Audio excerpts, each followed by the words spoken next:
is to help you to understand how secular history and biblical history come together. At times, there are gaps in secular history that the Bible gives us facts. You have to remember that the Bible is not a world history book. It is the history of God's dealing with how to get the Christ into the world. And part of what took place in that coincides or clashes at times with the history of the world.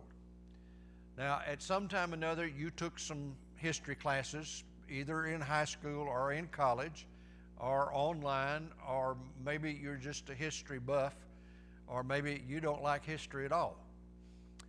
If you don't like history at all, I hope what I'm doing at least will help you to get one with history, because it becomes so important to understanding what was going on at the time that Christ was born and why all of this took place. So we're going to do this evening is going to back up just a little bit and take a run at what we're looking at tonight.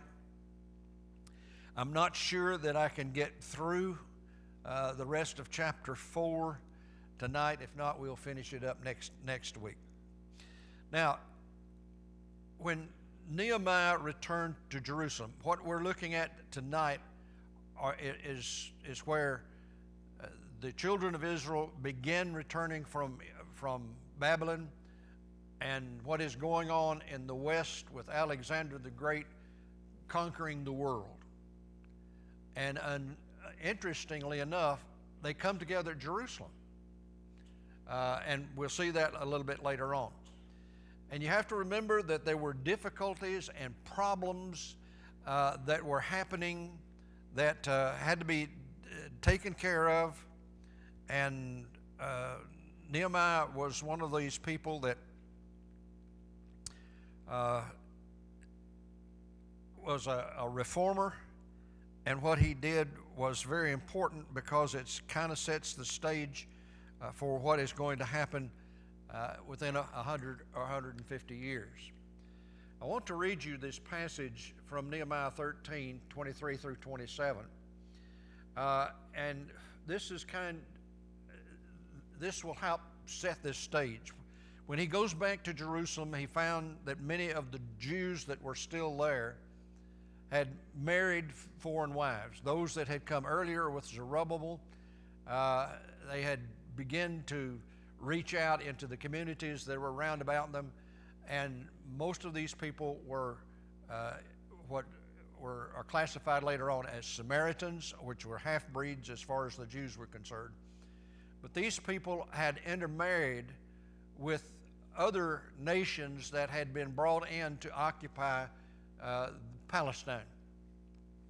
Just as the Jews were taken out and scattered throughout all of the Medo-Persian Empire, many of those nations that were conquered were also brought to Jerusalem from different countries in order to keep them from amassing enough people to have a revolt of some kind against the Medo-Persian Empire. And so when Nehemiah shows up, this is what he does. In those days I saw Jews that had married wives of Ashdod, of Ammon, and of Moab. And their children spoke half of the speech of Ashdod and could not speak the Jews' language, but according to the language of each of these people. I contended with them, and I cursed them, and I smote certain of them, and I plucked out their hair, and I made them swear by God, saying, You shall not give your daughters or unto their sons, nor take their daughters to your sons for yourselves. Did not Solomon, the king of Israel, sin by doing these things? Yet among many nations there was no king like him, who was ever beloved of his God. And God made him king over all Israel, and nevertheless even him did outlandish women cause to sin. Shall we then hearken unto you to do all of this same evil, to transgress against our God in marrying strange wives? The Jews had been cautioned, warned by God. Do not marry outside the Jewish nation. This was for the keeping of the purity of the individuals. That is kind of interesting when you check the genealogy of Jesus, that you find two women that were not Jewish women that are in his genealogy. Do you know who they were?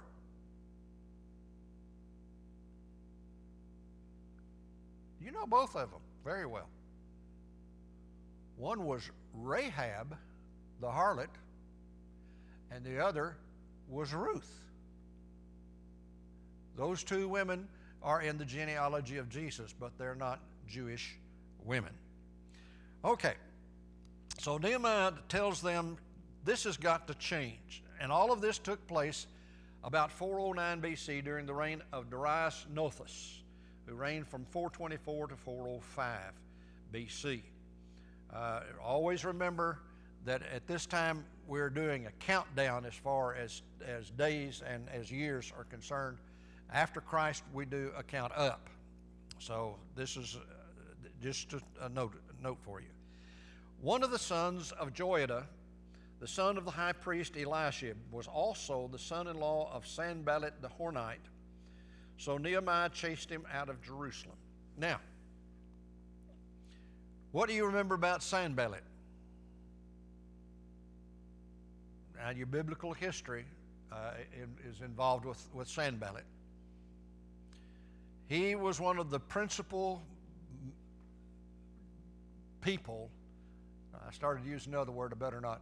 Used one of the principal people that went against what all was going on in Jerusalem. He was, when Zerubbabel showed up to rebuild the temple, when Ezra showed up to rebuild the walls and the city and to reset the law, Sanballat was there as an antagonist.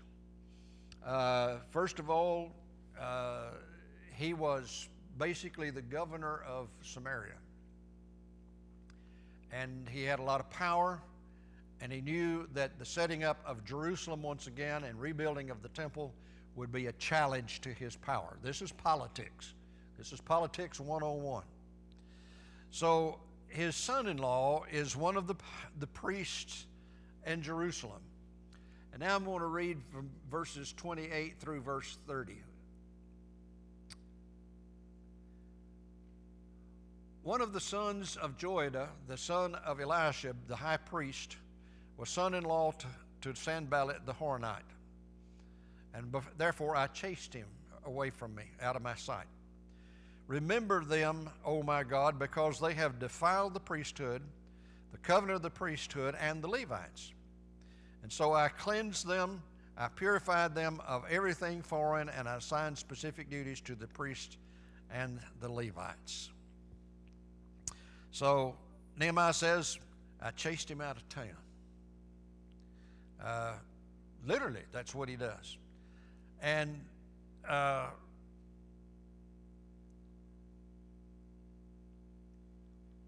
this son-in-law, his name is Manasseh. And according to Josephus, this Manasseh, and this is not the Manasseh that was the king. This is a lot later than that. He married Sanballat's daughter, went to Sanballat and told him, he says, that although he loved his wife Nicaso, yet he was not willing to be deprived of the sacred dignity on her account. He says, in order for me to keep my job as a priest, I'm going to have to leave your daughter. I'm going to have to divorce her and leave her. Basically, this is what he says.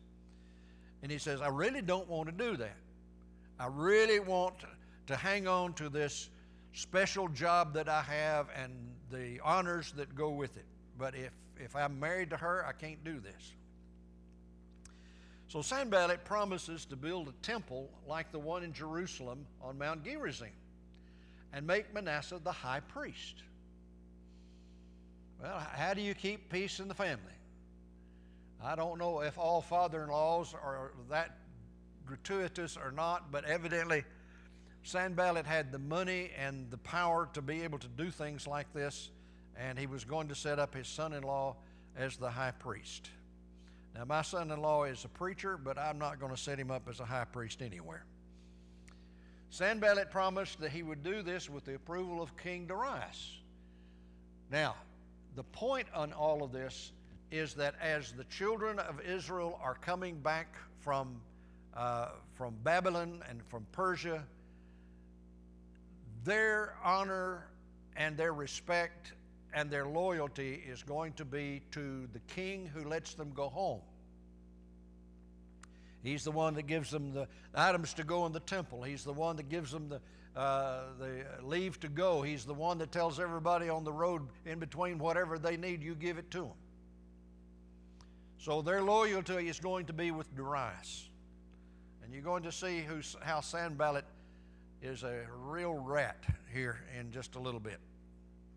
Many of the priests and the Levites revolted to Manasseh because Sanballat offered them money and land and habitation in order to gratify his son-in-law. So this was where he does all of this to basically undermine what is going on in Jerusalem. And about this time, Darius hears that Alexander the Great has passed over the Hellespont and won a victory at Granicus, at the river Granicus. And so this is on the far western edge of what the Persians control. And you have to remember there's lots of miles between where the capital is and where this is taking place. And word evidently travels pretty fast, believe it or not. So Darius goes to the Issus of Cilicia to meet Alexander. What do you remember about Cilicia? Do you remember where Tarsus is located?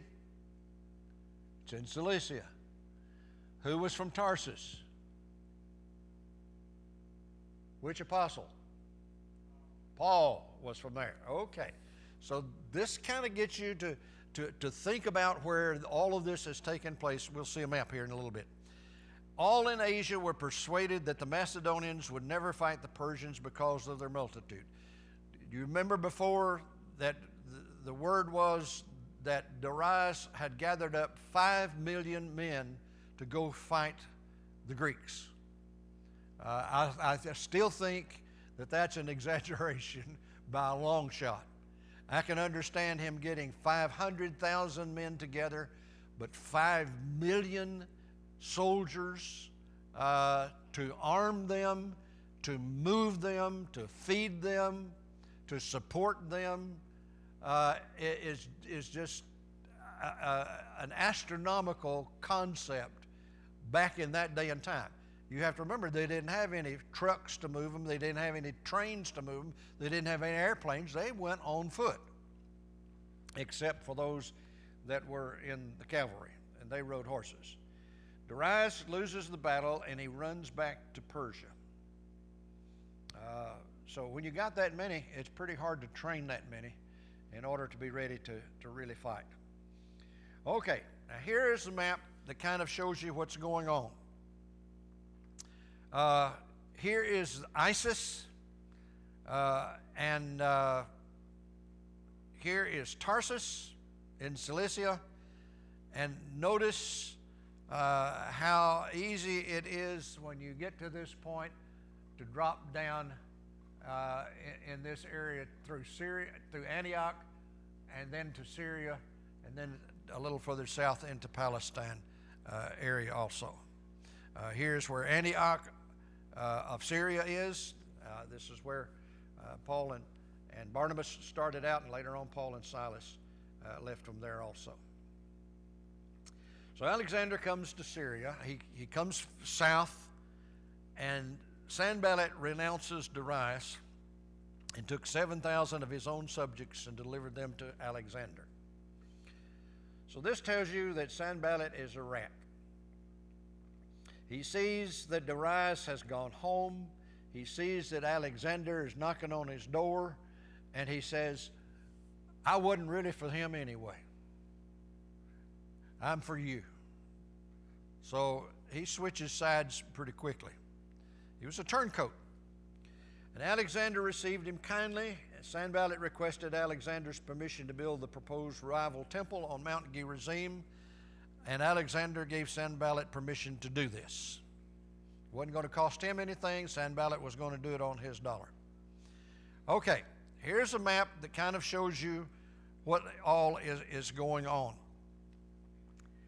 All of this area is Samaria.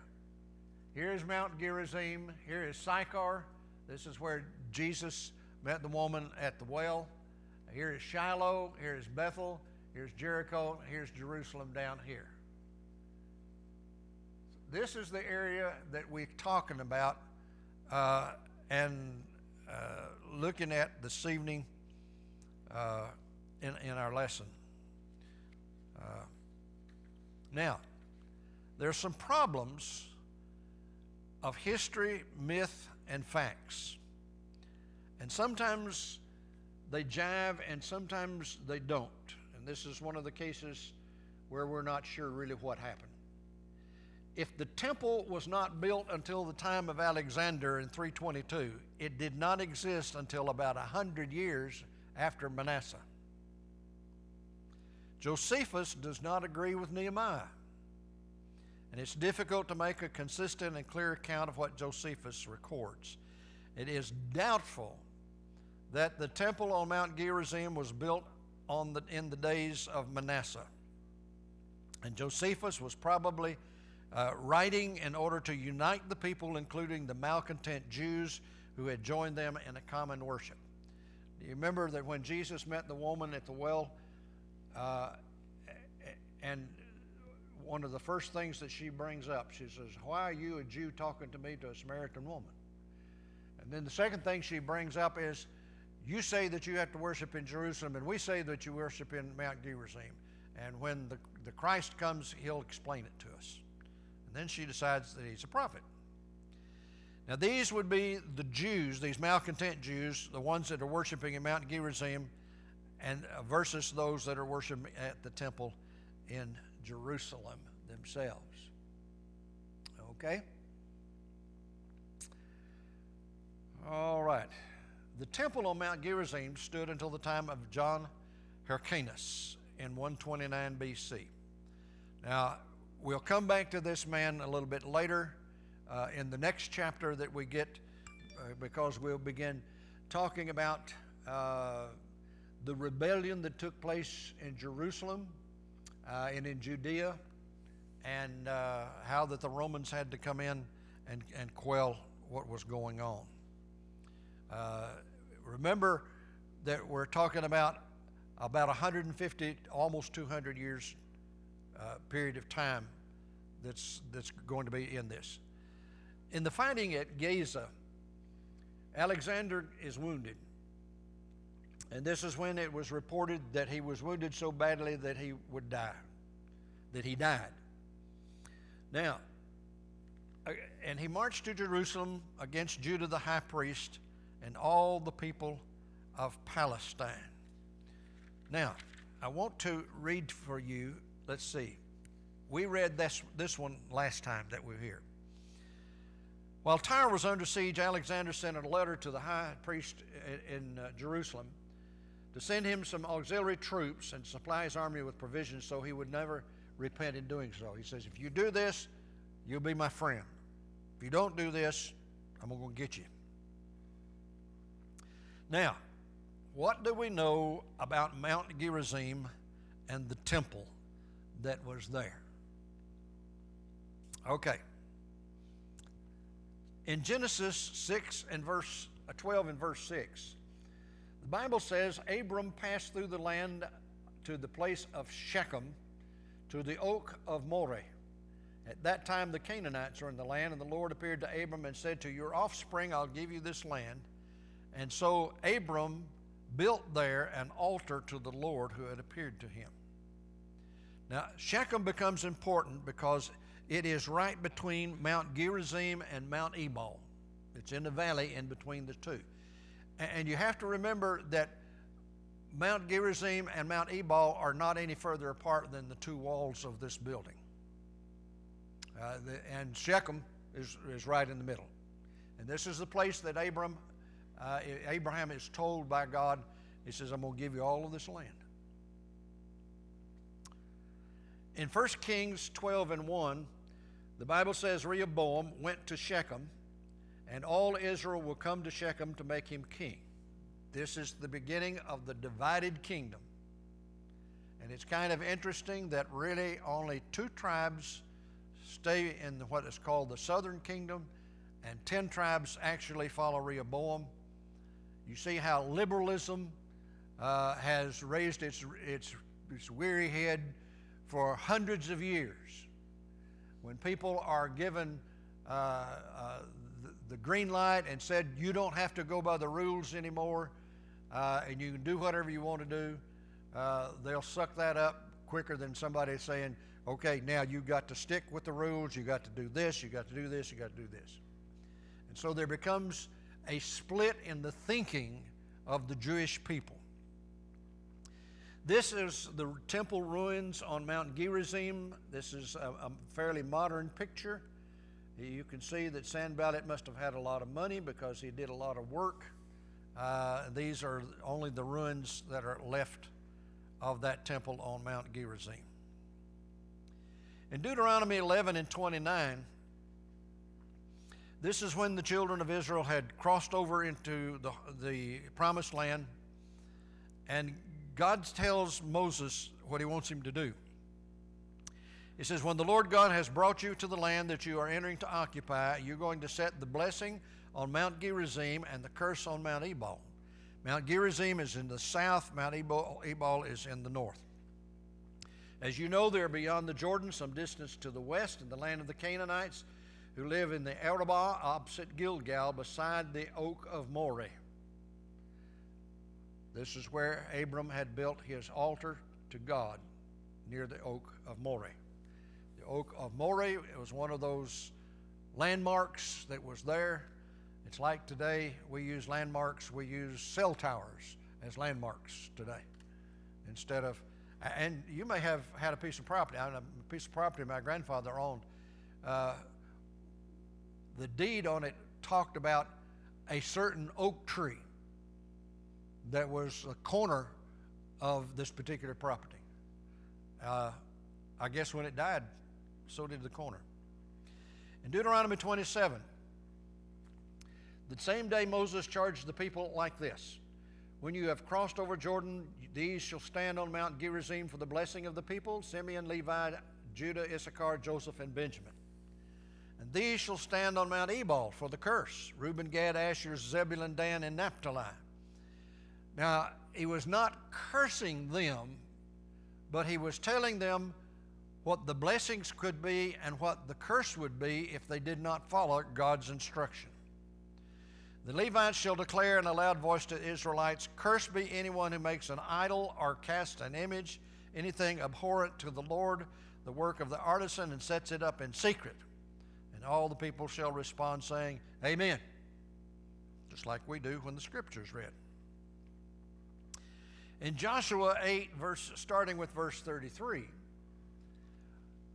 here is instruction that is given. All Israel, alien as well as citizen, with their elders and officers and the judges, stood on opposite sides of the ark in front of the Levitical priest who carried the ark of the covenant of the Lord, half of them in front of Mount Gerizim and half of them in front of Mount Ebal, as Moses, the servant of the Lord, had commanded at the first that they should bless the people of Israel. Afterward he read all the words of the law, blessings and curses, according to all that's written in the book of the law. Now you have to remember at this time, the book of the law was Leviticus and Deuteronomy. They did not read the whole Old Testament because most of the Old Testament had not been written yet. They did not read the 5 books of Moses, the Pentateuch, Genesis, Exodus, Leviticus, Numbers, and Deuteronomy, because only the book of Leviticus and maybe the book of Deuteronomy were available to them at this time. There was not a word of all that Moses commanded that Joshua did not read before the assembly of Israel, and the women and the little ones and the aliens who resided among them. Uh, in John 4 and verse 19, this is where Jesus met the woman at the well at Sychar. The woman said to him, I see you're a prophet. Our ancestors worshiped in this mountain, and you say that the place where people must worship is Jerusalem. Jesus says, woman, believe me, the hour is coming when you will worship the Father, neither on this mountain nor in Jerusalem. You worship what you do not know, and we worship what we know, for salvation is from the Jews.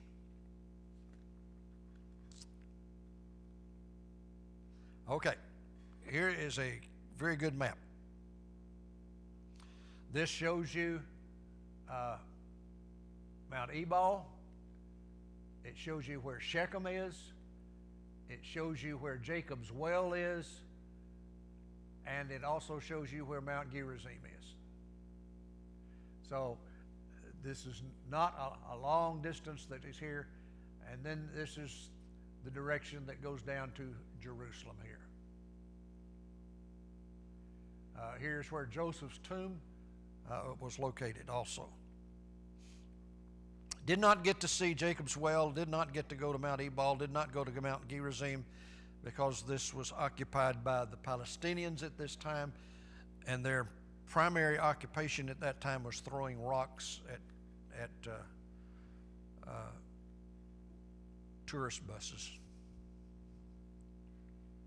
In fact, when we got to Jerusalem,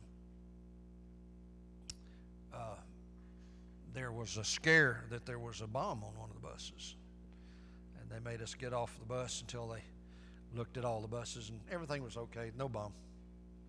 Just the word. Okay. Here's a map that deals with the mountains in the Bible. Here is Mount Ebal. Here's Mount Gerizim. Here's Mount Olivet and Mount Zion. Mount Zion is part of Jerusalem itself. Jerusalem is made up of two major hills that are called mountains. One is called Mount Moriah, and the other is called Mount Zion. Mount Zion is on the lower end of Mount Moriah. If you think of it as sort of a V-shaped configuration, on the right-hand side, if you're looking from the south to the north, on the right-hand side is the Kidron Valley and the brook Kidron, and then on the slope just beyond that is the Mount of Olives. On the left-hand side of this is the Valley of Hinnom, the garbage dump, basically. It's a big valley that's where they dumped all their garbage and dead dogs and whatever else died. Mount Olivet is just across the Kidron Valley from the Temple Mount. All right. So when Alexander had taken,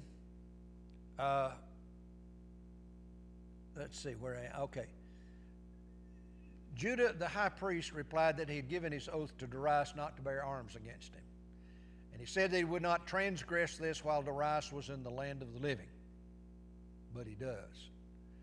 Alexander was angry. He threatened that he would make an expedition against the Jewish high priest, and through him teach all men to whom they must keep their oaths, or make their oaths.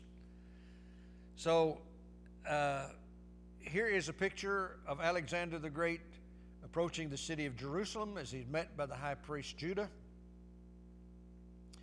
Here is an old picture of what is called the King's Gate. This was the main entrance to the city of Jerusalem. But this particular gate was built after 70 AD and was built by the Muslims who controlled Jerusalem. This is an older picture. Here's what it looks like in modern times. It has been totally rebuilt. In 1984, when we were there, we got to walk along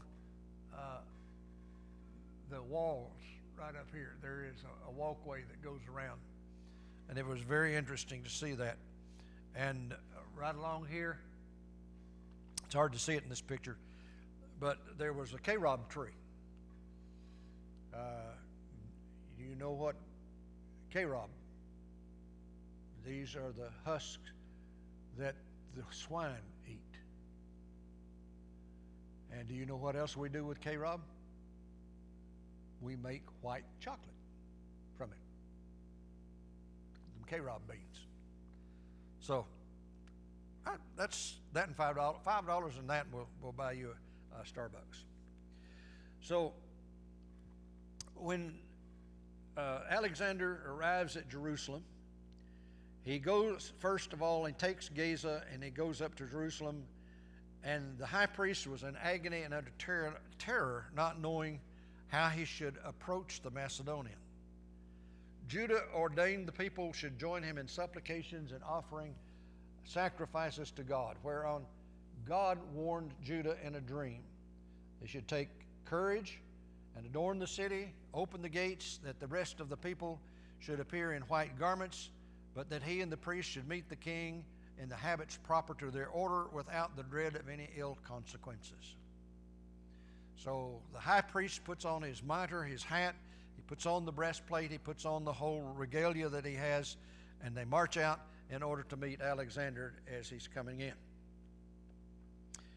They go out in procession with the priest and the multitude of citizens, and to the chagrin of the Phoenicians and the Chaldeans, who expected to have an opportunity to plunder the city, Alexander approached by himself and first saluted the high priest.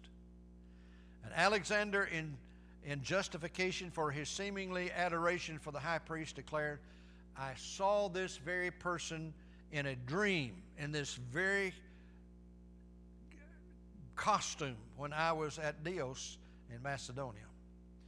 So Alexander goes to the city, and when he goes into the temple, he offers sacrifice to God according to the high priest's directions. So he magnificently treats both the high priest and the priests. And kind of interesting thing is that the book of Daniel was shown to him, where Daniel declares that one of the Greeks would destroy the empire of Persia, and he supposed that himself was the person intended. And he was glad, and he dismissed the multitude for the present time. The next day Alexander called to Judah and the priest and bid them ask what favors that they pleased of him. Well, what would you like to have? And the high priest desired they might enjoy the laws of their forefathers and might pay no tribute on the 7th year, which was their one of their holy years. And Alexander granted what they desired. So Judah and the priest entreated Alexander that he would permit the Jews in Babylon and Media or Persia to enjoy their own laws also, and Alexander willingly promised to do whatever they desired. So many of the Jews were ready to accompany Alexander in his war. They were ready to go to war with him. So they took off. And this previous material was taken from Josephus and is regarded by some as unhistorical, and in parentheses I have written unbelievable. Well, who knows? Word of mouth gets things around, and sometimes what somebody mentions ends up becoming a myth, and the myth becomes fact after a long period of time. All right. Alexander goes and invades Egypt, and the Egyptians heard he was coming. They welcome him as a deliverer. He goes into the temple of Ammon, where the oracle announces that Alexander is the son of Ammon and he would conquer the world. You remember reading in the book of Daniel that every time anybody approached the king, they said, "O king, live forever." That's just the nice thing that you say at the king to get him thinking nice things about you. The administration of Egypt was reorganized, and the Egyptians were given a large share of the control of their own country. It's kind of interesting because here are the ruins of the temple of Alexander the Great in Egypt. I did not know this place listed, but it's there. And the new city of Alexandria was the enduring monument to the Macedonian conquest of Egypt. Now, this is a picture of the campaigns of Alexander the Great. He starts over here in Macedonia, it crosses through the Hellespont, wins his first battle at the river Granicus, goes on through and beats Darius at Issus, comes down to Tyre and Sidon, goes to Jerusalem, then later goes on down into Egypt, founds the city of Alexandria, goes back and goes through Mesopotamia, through Babylonia, into Persia, and goes to the north. And all of this is basically today's southern Russia, and back down this way, and ends up dying at presaged. Okay, now,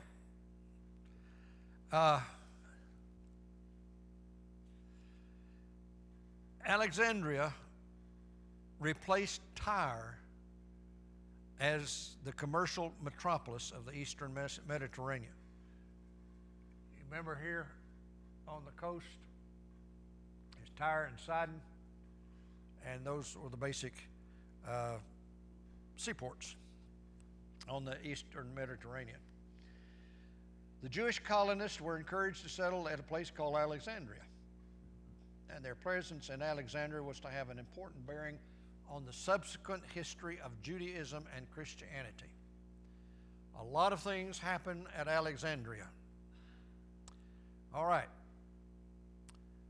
In 331, Alexander retraces his steps northward through Palestine, through Syria, and on the Mesopotamian plain at Arbela and the Battle of Gargamella, Alexander outmaneuvers and defeats the grand army of Darius. Now, if you're into military history, this will make a lot of interesting highlights for you to look at, but it just simply shows the lineup of the Persians and also of the Greeks. The red are the Persians, the blue or purple are the Greeks, and he whips them. He marches on till he's taken the entire territory of Persia. He takes on the capitals of Persia. He goes and takes Babylon. He takes Susa, which is the summer capital of Babylon. He takes Persepolis, and he takes Ecbatana. And these were the main headquarters for the Persians in the time in all of this. And I also wanted to show you, interestingly enough, as he goes along, he has things named for him. There's Alexandria in Egypt. Here's an Alexandria in Carmania. Here's another one at Gerosia. Another one in Arcosia. Another one in Parthenia. Another one in the north, even more. And there were 13 of these on the map. Now, it becomes important for us to note some important contributions that Alexander makes. Before he does this, he goes on and takes Bactria and Sagonia, which is Russian Turkestan. And it took him 3 years to do this. And so he marries Roxanne, who is a Bactrian princess, in order to unite the fact that he's gone in and conquered them. And the Punjab region of India was the limit of Alexander's conquest because his army refused to go any further from home. Now, Alexander encouraged the merging of society both socially and commercially. He encouraged intermarriage with the Persians. He diffused Grecian culture, religion, and philosophy among the conquered nations.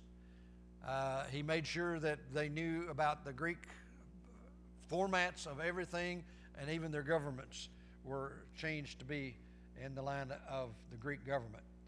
And he so diffused the Greek language among the nations that it became pretty close to a universal language. And then this contribution greatly facilitated the spread of Christianity 3 centuries later. So what Alexander does lasts for about 4 centuries. After the first century, Koine Greek is no longer the language that everybody speaks, but begins to die out. And today it's a dead language. Nobody speaks Koine Greek today. They speak it's not classical Greek, but it's a derivative of classical Greek. If you study classical Greek, you can read Koine Greek, but if you read Koine Greek, you can't read classical Greek. Now, I've heard that all of my life, and I've never tried it, so I'm not so sure how good that works. But only one transfers to the other, and it's not in a backwards manner. And it looks like to me if one transferred to one, the other one would transfer back to the other. But that's what Greek scholars have told me. So I just pass that along. And you were probably at your age never studied Greek, so it's not going to make a lot of difference. Alexander dies at the early age of 33.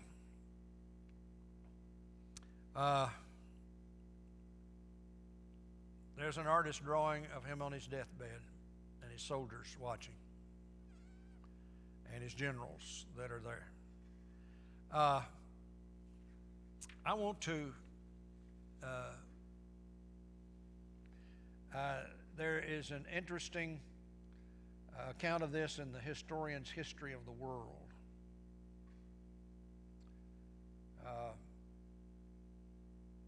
Some of the interesting things that took place in the last few days of his life. One, his kingdom was divided among his generals. There were 4 generals that he had. Alexander reigned 12 years and 8 months. That's a short reign for even as powerful a king as he is. He left no heir. And his reputed son Hercules had been slain sometime before. They weren't sure that Hercules was really his son, but Alexander had said he was. And so at this particular time, the woman that he had married, the Bactrian princess, excuse me, I'm trying to get a little more comfortable, which is a little hard to do. His generals were holding the empire in trust for an unborn son by Roxana. They assumed it was an unborn son. There was no way of telling until the child was born, but they assumed that this was going to be a son because it was Alexander's child. And interesting enough, one of the generals, Cassander, murdered Roxana and her son. And so the kingdom was divided into 4 parts among his generals, namely Antigonus, who occupied the country from the Mediterranean to Central Asia. This is mostly the northern part, anywhere from Turkey on across close to over to India, which was the larger portion. Cassander ruled Macedonia. Ptolemy Lagai ruled Egypt and southern Syria. And if you've ever wondered how the name Ptolemy got into the Egyptian history, this is where it comes from. And then Lysimachus ruled Thrace, and these were the 4 generals that this was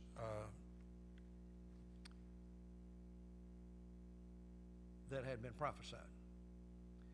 Daniel's the great horn was broken. who was Alexander the Great. The book of Daniel, the 8th chapter. If you don't know this secular history, this passage is vague to you. It doesn't have a lot of meaning. Notice the green and the red in this, because it helps you to understand this passage.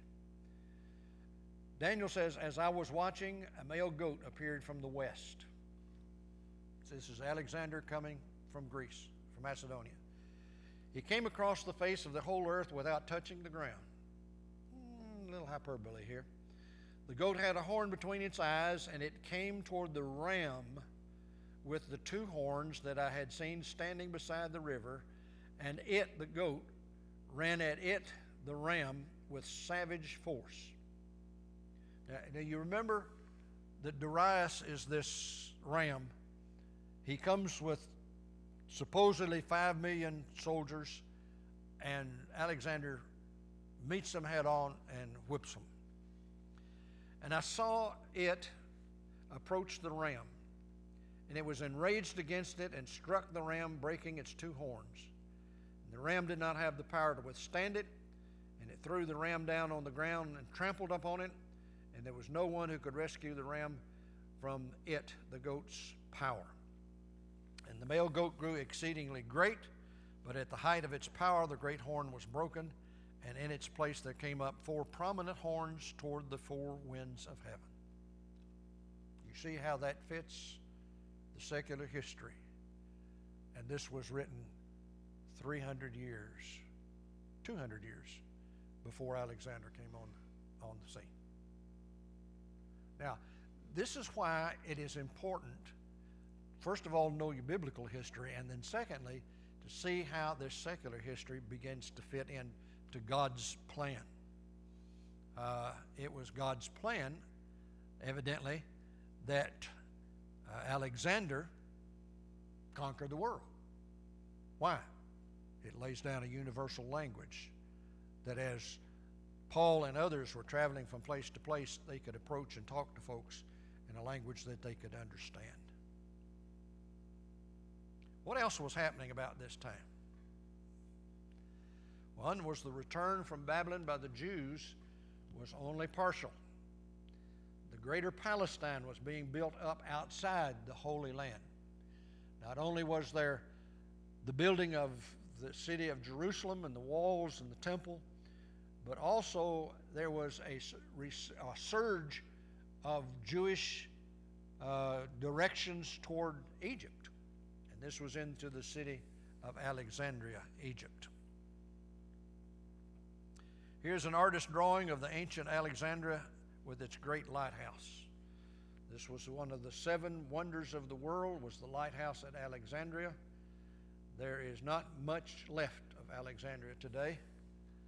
There was a great island that was built. There was a great bridge that was built from the mainland to this island, and then another bridge to the great lighthouse in order to bring ships into port at that particular point. There was also a tremendous library at Alexandria, of which there was very little that remained after the destruction by the Romans. Here are the ruins at Alexandria, Egypt in modern times. I do not know exactly when this picture was taken, but here's what's left of what was there at that time that Alexander built it. Okay. If you notice very carefully, on this particular nice map, lighthouse is misspelled. It says lighthouse. It's supposed to be lighthouse. So even when you get some good stuff, sometimes you kind of got to look at it very carefully. These are where the ancient synagogues of Alexandria existed in 250 BC. This area right here is where the big bridge was. This was the island that was built, and the lighthouse was over here, and this was the great harbor. There were 2 big harbors that were here. And each of the blue areas that are mentioned what are called Jewish settlements or juries, and the blueprinting are the great synagogues that happened to be there at that particular time. Alexander chose Rhodotus as the site of the metropolis of the Mediterranean world for the perpetuation of his fame and name, and the engineers constructed such a harbor as the world had ever seen. So this place was called Rhodotus prior to being renamed Alexandria. Alexander settled many Jews in Alexandria because of their enduring qualities, and the colony of Jews increased through continued immigration. In the course of time, the city of Alexandria was converted into what was largely a Jewish city. And 2 of the 5 quarters of the city were totally Jewish, and here the Jews established synagogues and schools, and Jerusalem was transplanted into Egyptian soil. Throughout Egypt and all the coast of North Africa, similar communities were established. Not only did the Jews return to Palestine, but they also immigrated into other places too.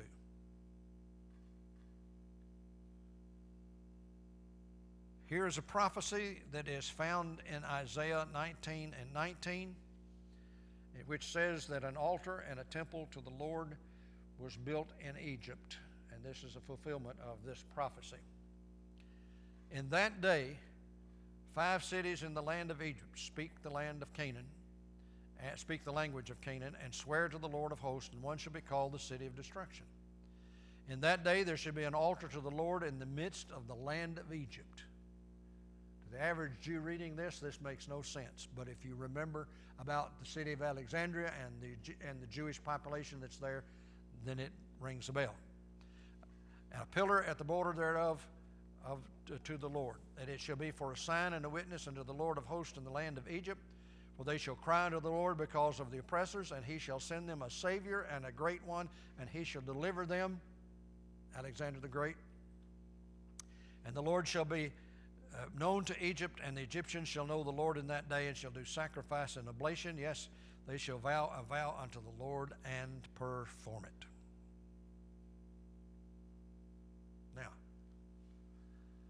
Now, time will not permit us to read from Josephus. It's not quite 2 pages, but it's important. And so this is where we pick up next time, and we will actually finish up chapter 4 and get into chapter 5 next Wednesday night. I appreciate your kind attention of listening this evening. I know some of this has been tedious for you. Some of it has been repeated, but there are important things for you to remember of how that they come together. And so we're going to read next week how Josephus deals with this.